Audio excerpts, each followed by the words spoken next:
प्राथमिक विद्यालय school number 62 Kalyan Dombivli east आहे।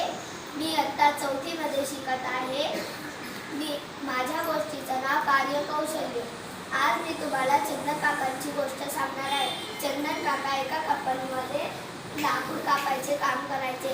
त्या कंपनीचा मालक सर्व मजुरांसमोर त्यांची प्रशंसा करायचा। इतर मजुरांना ते आवडायचे नाही।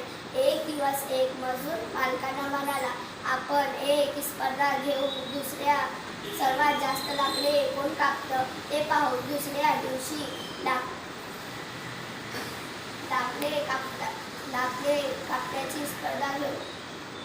दुसऱ्या दिवशी लाकडे कापण्याची स्पर्धा झाली। सर्वांनी कापलेली लाकडे मोजण्यात आलो। चंदन काकांनी सर्वात जास्त 15 लाकडे कापलेली होती। ते स्पर्धा जिंकले। तो मजूर काकांना हात जोडून म्हणाला, मला माफ करा, पण तुम्ही सांगा सर्वात जास्त लाकडे कशी कापली?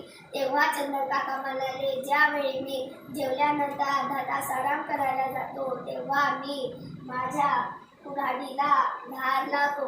यामुळे मी सर्वात जास्त लाकडे कापू शकतो। म्हणजे काय तर आपले कौशल्य, आपले गुण हीच आपली कुऱ्हाड आहे। आपल्याला गरज आहे ती वेळोवेळी आपल्याला धार देण्याची, जेणेकरून आपण आपले काम चांगल्या प्रकारे करू शकू। सर्वांचे आभार। थँक्स।